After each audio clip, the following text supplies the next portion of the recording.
Vamos falar de assunto mais sério agora, saúde, né? E eu falo mais sério porque aconteceu algo grave, né? A gente tem noticiado aqui, foi o caso dos 6 adolescentes que tomaram remédio controlado e foram socorridos numa escola estadual, caso que aconteceu em São Paulo. Esse é o assunto que agora a gente vai falar sobre ele, né? Sobre o qual a gente fala com o doutor Alexandre Valverde, psiquiatra da Unifesp. Doutor, bem-vindo. Bom dia para o senhor. A primeira pergunta que te faço é a seguinte. Tudo bem? Bom dia. Tudo bom, Diego? Tudo bom, Joana? Bom dia. Tudo ótimo. Bom dia a todo mundo que nos escuta aqui.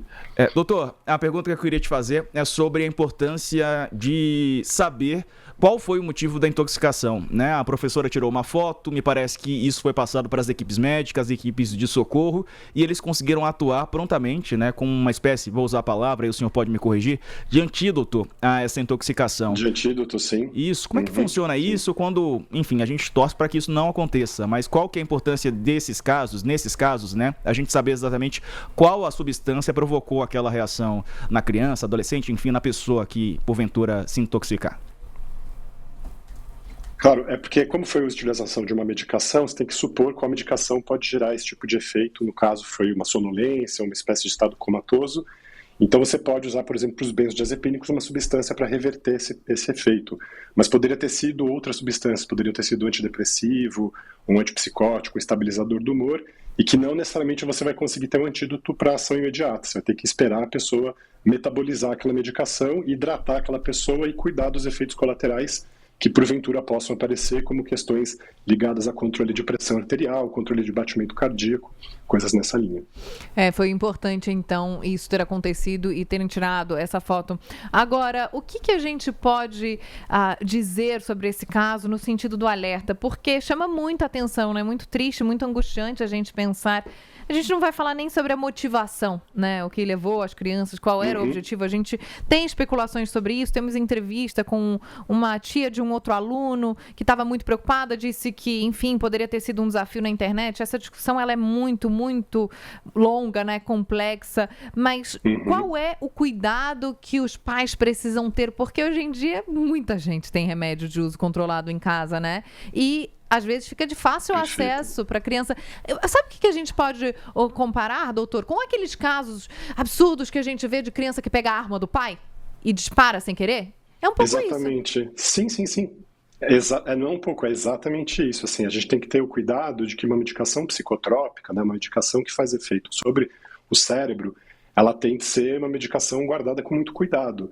Não é porque nós estamos fazendo uma utilização mais frequente desses medicamentos, né? Lembrando que São Paulo é a cidade com o maior índice de ansiedade do mundo, então a gente tem aqui 28% da população em sofrimento nesse sentido, então, claro, vai ser mais frequente a gente observar a presença desse tipo de medicação em casa.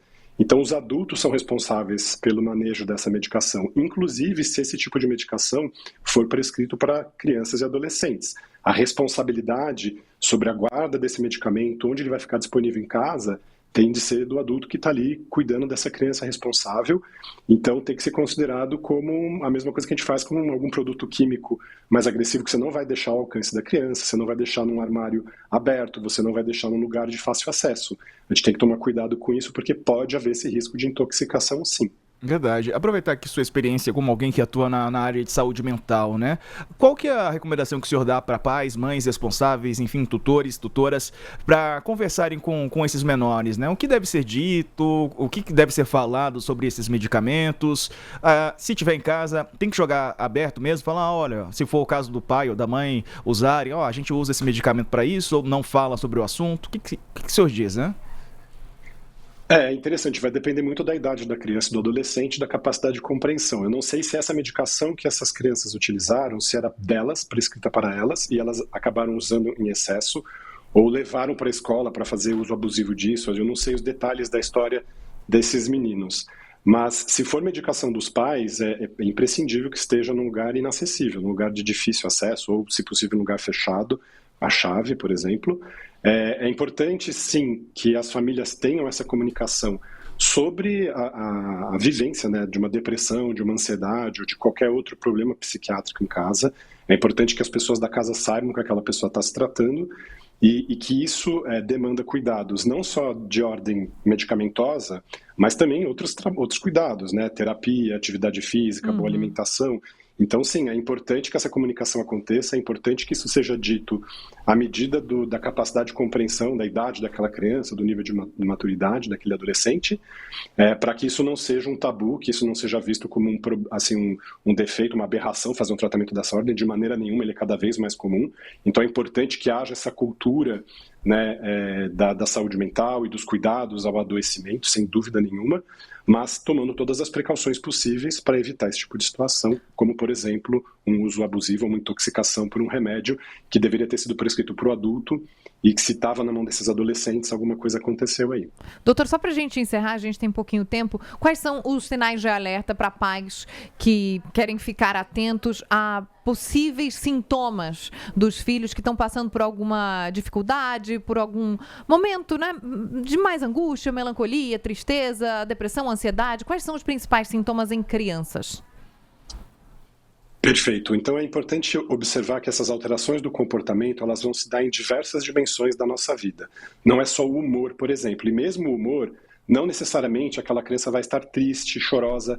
Às vezes ela pode estar irritadiça, às vezes ela pode estar muito distraída, às vezes ela pode estar com dificuldade de cumprir as tarefas dela na escola, de se relacionar com os amigos. Então você também tem alteração da socialização, você tem alteração do pragmatismo, você tem alteração das nossas funções vitais, do apetite, do sono, da necessidade de repouso, da capacidade de autocuidados. Então, se você observa uma alteração nessas questões, sono, apetite, capacidade de concentração, lida com a vida social, com o próprio humor, na comunicação dela com os outros, e se isso dura mais de 2 semanas, ou se isso fica oscilando, mas muito presente a maior parte do tempo, e que você percebe que não foi uma resposta a uma situação estressora específica, a uma situação traumática específica, mas que aquilo vem, às vezes, também como uma resposta, mas durando muito mais do que esse período que eu trouxe, é importante as pessoas ficarem atentas e buscarem ajuda profissional para identificar se aquilo pode ser uma depressão, uma ansiedade ou algum outro problema de ordem psiquiátrica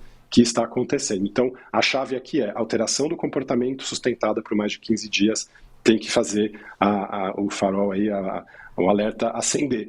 E, claro, sintomas mais graves, como manifestação de vontade de morrer, ideação suicida, planejamento de autolesão, ou comportamento de autolesão, autoextermínio, ou alteração de senso-percepção do tipo alucinação, seja visual, seja auditiva. E quando a pessoa começa a falar uma coisa muito disparatada, que possa dar a impressão de que ela está delirando, a gente tem que procurar ajuda imediatamente. Tá certo. Conversamos aqui com o Dr. Alexandre Valverde, médico psiquiatra. Doutor, obrigado pela participação conosco. Um abraço para o senhor.